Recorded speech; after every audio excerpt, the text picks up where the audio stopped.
Absolutely love that cover. I don't think Phil Collins really meant it to be like something that pumps up right-wingers like myself. I think he was trying to dig up the fire of the 1960s into the youth of the 1980s. But nonetheless, it is a badass song. And I remember when I was in a band, I wanted to cover that song so bad. And as it turns out, they did a better job of it. That is, of course, come on, Matt. Why is it when I turn on the camera every time, I forget important names that I want to bring up? That's Disturbed. That's Disturbed's version of Land of Confusion. All right, this is the Shits and Giggles program. I'm your host, Matt Bernal. Today we are talking about the new media.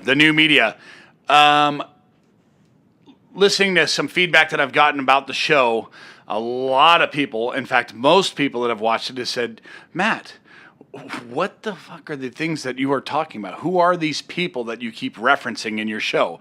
This show solves that problem. This show is going to cover people in podcasts and the new media, YouTubers, and some subscription news services and stuff like that I follow. And of course, we're all guilty of being inside our own little bubble. And the weird thing is I started this podcast and I brought you inside my bubble. The problem is I didn't explain the things that are inside it. So that's what this show is about. What is the new media? I already sort of mentioned it. It's podcasters, subscription-based news service type of programs, stuff like that. Not all of it is necessarily politics, but most of it touches on politics. And where did it come from? Well, this is a reaction to the biasness of in CNN, MSNBC, and even Fox News. There's a lot of stories that if you follow just one particular story that matters to you, you'll notice that it just doesn't show up on the mainstream media, and that's because they're driving a narrative. And instead of reporting on the who, what, where, whens, and whys of the world, all the local and cable news programs are following a narrative that they want us to learn. And frankly, we're all tired of it. So let's start off with well, you know what? Let me touch on this real quick. The reason why I'm excited about it, and the reason why I decided to try to take part in it, is I don't think in the 242 years of this country, the First Amendment has ever been used so thoroughly as it is today. It used to be when somebody would talk, you would influence the 10, 20, 40, maybe a couple hundred people that are in your life. Now, a guy like me can share my view worldwide. That's amazing. That's never happened before. And when you look at Western countries like Canada, all of Europe, there is no freedom of speech. We are the only country where you could say whatever you want, and the government, well, short of anything that directly incites violence or gets people hurt, like the old adage, you can't yell fire in a crowded theater, obviously. But you could say anything you want politically. I can criticize anybody I want as long as it's not a direct threat to their life. And that a Gestapo is not going to kick down my door and arrest me. That's not true in Canada, and that is definitely not true in the UK, as I'll explain to you shortly. So who are the new media? Let's start with Ben Shapiro. You have to bifurcate it. Did she deserve the honor? Probably not. Is she brave? Of course she's brave. All those years invested as this sports legend. To come out transgender is horribly difficult. It is the most difficult thing you can do. I've been overseas. I've flown helicopter missions, surveillance missions. I've been shot, stabbed. Being brave is being yourself. And being transgender is about the bravest thing you can do. Did she deserve the award? 65? Yes. Why are we mainstreaming delusion? It's not delusion. Why would you call it delusion? Because Caitlyn Jenner. I'll call him Caitlyn Jenner. No, because it's her. You're not being polite to the pronouns. Because disrespectful. Okay, forget about the disrespect. Facts don't care about your feelings. It turns out that every chromosome, every cell in Caitlyn Jenner's body is male, with the exception of some of his sperm cells. It turns out that his brain structure is male. It turns out that he still has all of his male appendages. How he feels on the inside is irrelevant to the question of his biological sex. Chromosomes don't necessarily mean you're male or female. Gender. With gender identity. Go ahead. No, so especially, but even so, you have a thing like Klinefelter's syndrome. So you don't know what you're talking about.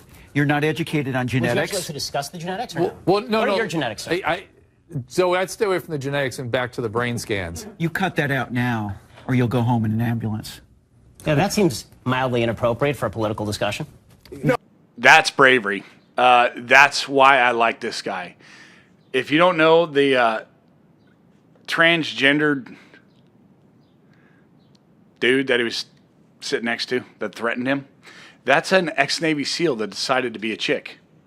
So I have no doubt that that dude could have put Ben Shapiro in an ambulance, but Ben didn't blink. He believed in his convictions and stuck by him. Didn't bend to the threat of violence. He's a young Jewish dude. He's probably one of those types that went to college when he was like 14. He's just that brilliant mind. Let's see. He's the founder and the editor-in-chief of thedailywire.com, where he hosts his own podcast. And the one really, really good thing about Ben Shapiro, he's great at breaking arguments with facts. He can pull a fact out of his head like nobody's business, and absolutely, I've never seen him lose an argument. I don't agree with everything he says. He's definitely not a Trump cheerleader. He's more one of those traditional conservatives. But, you know, you're not going to find anybody that you agree 100% with. And I'm fine with that. And I'm good that there's someone that's not a Trump cheerleader. There's plenty of us. I'd consider me one of them. You know, we'll see. Trump may do something someday that I'll say I disagree with, but so far I'm enjoying everything he's doing. But Ben is definitely a strong voice for liberty and the Constitution, which is extremely important. And amazing dude, amazing bravery, and he lives in Los Angeles, which is not a very friendly place to be a conservative. Now let's talk about one of my favorites. I've referenced this dude before too, Gavin McInnes, McInnes. He's a former Canadian that found himself into the United States and is definitely enjoying everything about the United States. This is like the perfect immigrant. He came here and has immersed himself in America, and so he is a true American. He is the founder of, or the creator of Vice magazine. Essentially, he built the Canadian government. I think he was living in Quebec, and essentially nobody works in Quebec. Everybody it sucks off the teat of the government. So he was able to work with some guys that got money. I think that Quebec wanted them to create a magazine to write about how great Indians are for the Canadian culture, like not feather Indians, the Indians. And so he took that money and decided to make a punk rock magazine, and that was and from there he just created his own little empire. And let's see, what about Gavin? He's also an author. He wrote the book The Death of Cool, which is a hilarious book. He also has just a brilliant mind. He's quick-witted, and he definitely has an alternate way of seeing the world, and he's funny. Currently, he hosts a show called Get Off My Lawn on CRTV, and you can find that at crtv.com, but also go on YouTube and just search Gavin McInnes, and you're going to find yourself laughing for hours and hours. The dude has tremendous wit. So let's look at a little Gavin. Washington Gavin? Free Banana Peel is not a legitimate Be the organization. Washington Free Beacon, which is a legitimate newspaper. Yes. Legitimate Look, right-winger. there's different ways to look at the data, but the big picture here is women do earn less in America because they choose to.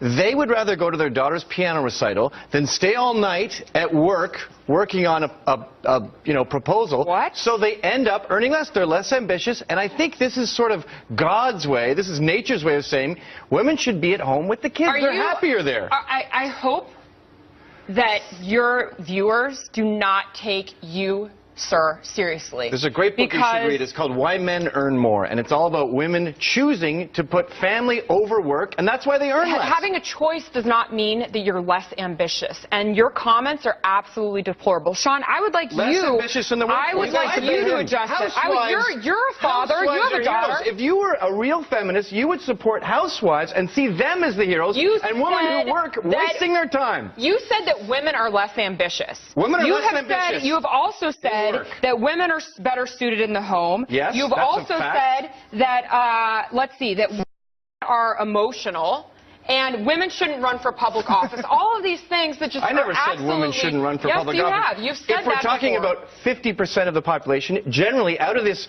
250 million people or 150 million people, most women are happier at home. They are pretending that they like working, and they're not making money because they don't stay all night at the office. They don't go the extra mile. Why They am don't I work sitting all here? weekend. I'm You're making a sitting here- mistake. You would be much happier at home with a husband and children. Oh, boy. Oh, I mean, boy. I'm literally You just shaking. said you're single. You don't have a boyfriend. You're what? That's you're my celibate. choice. Yeah, look, you're miserable. You would be so much happier with kids around you tonight. I love seeing someone's bubble be burst. That lady, I can't remember her name. You could tell that she lives in a circle of feminists or whatever, and it's a echo chamber. And then she gets brought on to Hannity, and there's Gavin. Just blew her mind. The funny thing is she thought he was being a comedian, and he's absolutely serious. And although his point is a little bit rough for someone like that to hear, it's not unnecessarily true. So that's Gavin. Great, funny guy. And you can find him at crtv.com. That's CRTV stands for Conservative Review Television, which is actually funny because it's not actually on television. A little irony. But crtv.com. Let's get to one of my favorites, Anthony Cumia. I mentioned him on a previous episode. Anthony Cumia is the Anthony from the now defunct Opie and Anthony show. He got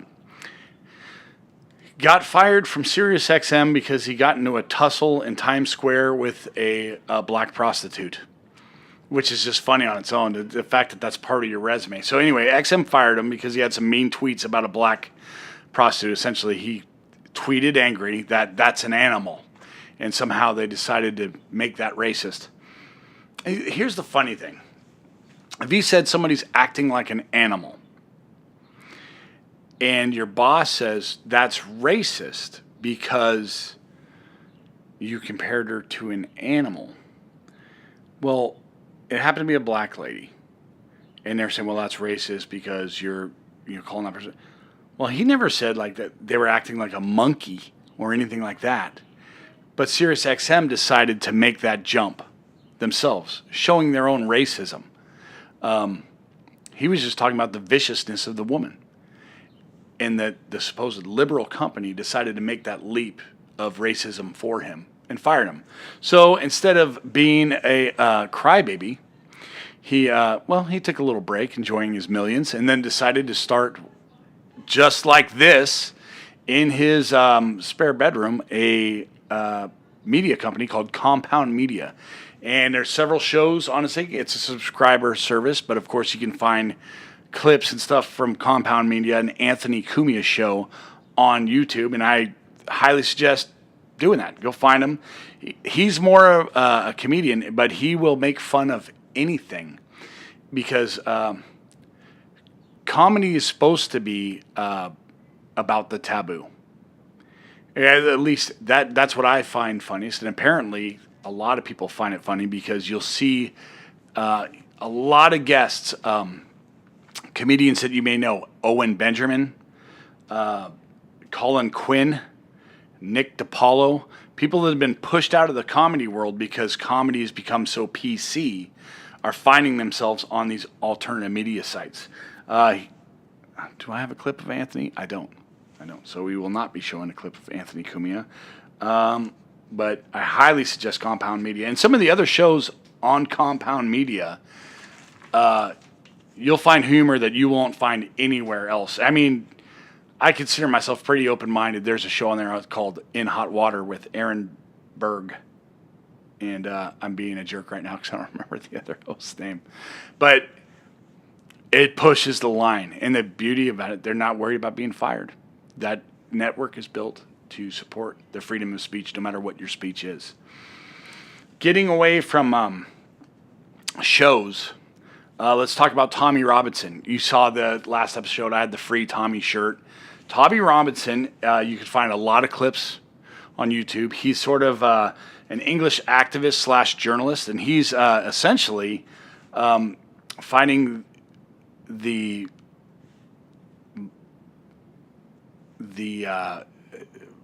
influence of Islam over the UK. A lot of you don't know this, particularly younger people, because you don't hear it on the news and you're not going to read it on Facebook and you're not going to. But essentially, France is no longer really a European country.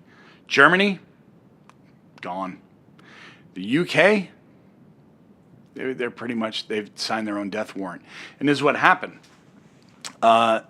Liberals in those countries, and there's other countries in Europe as well, Sweden and stuff like that, somehow decided to find guilt and overwhelm their own countries with Muslim immigrants from the Middle East. And instead of these people assimilating, they are Islamists and they believe in Sharia law.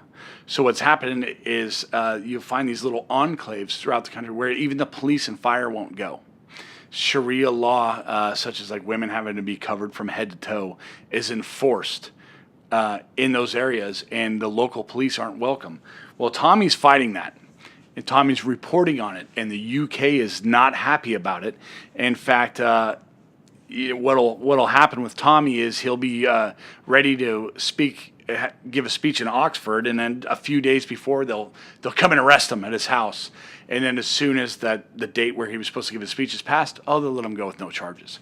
The last thing that has happened, and the whole Free Tommy thing, is he was reporting on a grooming gang. A grooming gang are a bunch of Muslim fellas that will snatch a local girl and kafir, they say, whatever, an English person, a non-Muslim off the street, drug them, and they'll take turns raping her. And this happens quite a bit. They're called grooming gangs. Look it up, grooming gangs. And they happen in Germany, France, and England. Well, he's deciding to fight it. He used to be the leader of something called the EDL, the English Defense League or England Defense League. But then there's sort of, like the neo-Nazi element tried to like join it. So he decided, look, I can't keep him out. I don't want to be have anything to do with these neo-Nazis. So he move on, but nonetheless, he didn't stop speaking. Well, he was reporting, periscoping outside a courthouse when two of these guys got found guilty of a rape, and was essentially, hey, how do you feel about going to prison? Kind of trolling him a little bit. The English gaffled him up, tried him in secret that night, and gave him 90 days in prison. Every time they put Tommy Robinson in prison, it seems that they always put him in with people that want to kill him. In case you weren't aware, there's been rally after rally in London, in other parts of England as well, with tens of thousands of people calling for his release. England's about to burn. If Tommy dies, I'm convinced that that London will burn. So, but you would never know watching CNN, MSNBC, or Fox News. They're not talking about it. Here's Tommy talking to your typical mainstream media guy, and look how like Piers Morgan acts when the media narrative is threatened. Yeah. You are an influential And at every voice. opportunity, I point out that you should not attack innocent Muslims. At every opportunity, Right. every single time, I differentiate Muslims from Islam. Right. Okay? But what you How don't can do... you differentiate Muslims Muslims from are people. Islam is an idea. Yeah. Islam's an idea. A bad idea. And Islam is a Muslims faith. follow No, it's an idea. that It's a faith. It's an idea that you can change your mind. No, it's a faith. Like Christianity, Like Scientology. like all faiths. Like It's a Scientology? religion, it's a faith. Like Scientology? So, Tommy, an idea. if you It's accept, an ideology. if you're saying that the problem is with Islam, are you accepting that you're Islamophobic? Because there are 100 verses in this... Yes or no? Okay. Are you Islamophobic? There's no such word as Islamophobia. Phobia is an irrational fear. It's not irrational to fear these things. Now, if I hold this book up and say, there will never be peace on this earth so long as we have this book, is a violent and cursed book. That's Tell me what's wrong. Can I tell you who said that? Can I tell you who said that? Can you put the Sir William Gladstone Right, you said wouldn't that. do that with... Sir William would Gladstone you do that with said the Bible? Show some respect. Show some respect. Show some respect. Have you read this book? For people... Have you read this book? There are over a billion people... There are 100 verses in this book that incite violence and murder against us. Show some damn respect for people's religious beliefs, right? I should show some respect for a book that incites murder against me. And put it down. And calls me... This calls me an animal. No, I won't put it down. Sir William Gladstone held this book above his head in Parliament and he said there will never be peace on this earth so long as we have this book. It's a violent and cursed book. Was Sir William Gladstone, who we have statues across our capital C, was he a bigot or an Islamophobe? See, now Winston you're Churchill... sounding like a complete lunatic. No, I'm quoting some of the best leaders in this country's you're sounding history. like a bigoted lunatic. No, I'm not. Somebody that basically, you are an Islamophobe who hates Islam. No, I don't You basically think all Muslims are to blame. No. We've seen you on video saying it. And what you're doing now is deliberately inflammatory. It is deliberately poisonous. How's this inflammatory? And you are having I'm the just giving you complete facts. opposite effect to the one that you say you have. I'm quoting William Gladstone. You are stirring up hatred. You are abusing people's religion. You're abusing their faith. And you're being a complete disgrace. What do you know about the Prophet Muhammad? We've established nothing. You are ignorant. I know that you're deliberately insulting people. What do you know about the Prophet? How am I insulting people? Who have deeply held religious beliefs. And you flouncing the Quran around in your hand in that disgraceful manner is outrageous. This book is the reason we're in such a mess. No. That's a reality. No, we're in this mess because people take Islam, they are terrorists, and they abuse the nature of Islam and the wording of Islam, and they perpetrate evil, and it is completely wrong. For you to try and claim that the vast majority of Muslims who are decent, law-abiding people, to try and abuse and mock their faith and their holy book is an outrage. Their holy book. When you talk, okay, so when the sacred months are past, slay the non-Muslims wherever you find them and take them captive and besiege them and prepare for them in ambush. Who's slaying who? I'm not inciting hatred. This calls for my death. Representative of the Finsbury Park Mosque after 7 o'clock. We're going to have... Isn't that crazy? That's the shouting down of Tommy, the overtime. It's sad. Here, Piers Morgan is also from England, and his country personally is being invaded by people that rape their children. Yet he's still going to defend it. What a good liberal. You march yourself all the way to the gallows trying to be PC.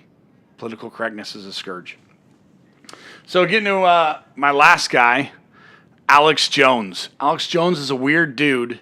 And when you bring this guy's name up, a lot of people are going to scoff at you, just letting you know. Alex Jones is known for his conspiracy theories. Alex Jones is a host and I think the founder of Infowars.com. If anything, watch it for the entertainment value. Like he's known for his theory that chemtrails cause gay frogs. Right? So that's, and he's also, he's friends with some unsavory individuals like Jesse the Body Ventura, who's a complete scumbag. He used to be actually a solid dude, was a Navy SEAL, was a pretty good governor of Minnesota. But after he gave up his governorship, he turned into a fucking weirdo. And but nonetheless, Alex Jones does have some very informative information on InfoWars. And it's worth watching. Just realize that you're watching. Yeah, there's a little bit of entertainment value to this as well, even though it comes off as a news show. And he is known to rip off his shirt sometimes, like a wrestler. So, very entertainment, worth watching. Very informative, but no going into it that some of this is conspiracy, and it really helps you exercise your mind on what do I believe, what do I not believe. The whole point of all this is don't believe everything you hear, read, or see, but be willing to hear an opposite point of view. So let's see. A couple honorable mentions, like going back to CRTV. Steven Crowder hosts a show on CRTV called Louder with Crowder. This dude is brilliant. He's another Canadian import that couldn't be a better American citizen, a better carrier of the First Amendment. He has a segment on his show quite often called Prove Me Wrong, where he'll go to like a college camp, a hostile environment, set up a table, set up cameras, and put up a big banner like, there are only two genders. Change my mind. Where he encourages someone to sit down and calmly try to change his mind or break his argument without name calling. And it's kind of funny because you see it rarely goes, he never becomes the dick, put it that way. And if you want just straight knowledge, not a whole lot of comedy, I highly recommend looking at Mark Levin's show on CRTV. You can also find him on the radio, iHeartRadio or your local station. He's in the afternoons. Mark Levin is the biggest mind, or the brightest mind in regards to the Constitution that I've ever heard. He's taught me so much. And he has a book called Liberty and Tyranny, which is definitely a few years old. It was written in the middle of the Obama administration. But it takes you through the history of progressivism and statism and how we got to where we are and the differences inherently between liberty and tyranny. And he's definitely worth looking up. So that may have explained a little bit of what I've talked about with you in previous episodes. I highly suggest hit YouTube, search these people out, and let me know what you think. Also, too, please click the subscribe button. I don't know where I'm going to put it on the thing. So, and here's my Twitter handle thing. Feel free to tweet me. I guess that's it. That's it for today's show. I'm Matt Bernal, and I'm doing this just for shits and giggles. I don't have any outro music today, so I'm just going to pretend like I'm listening to it. Woo! See ya.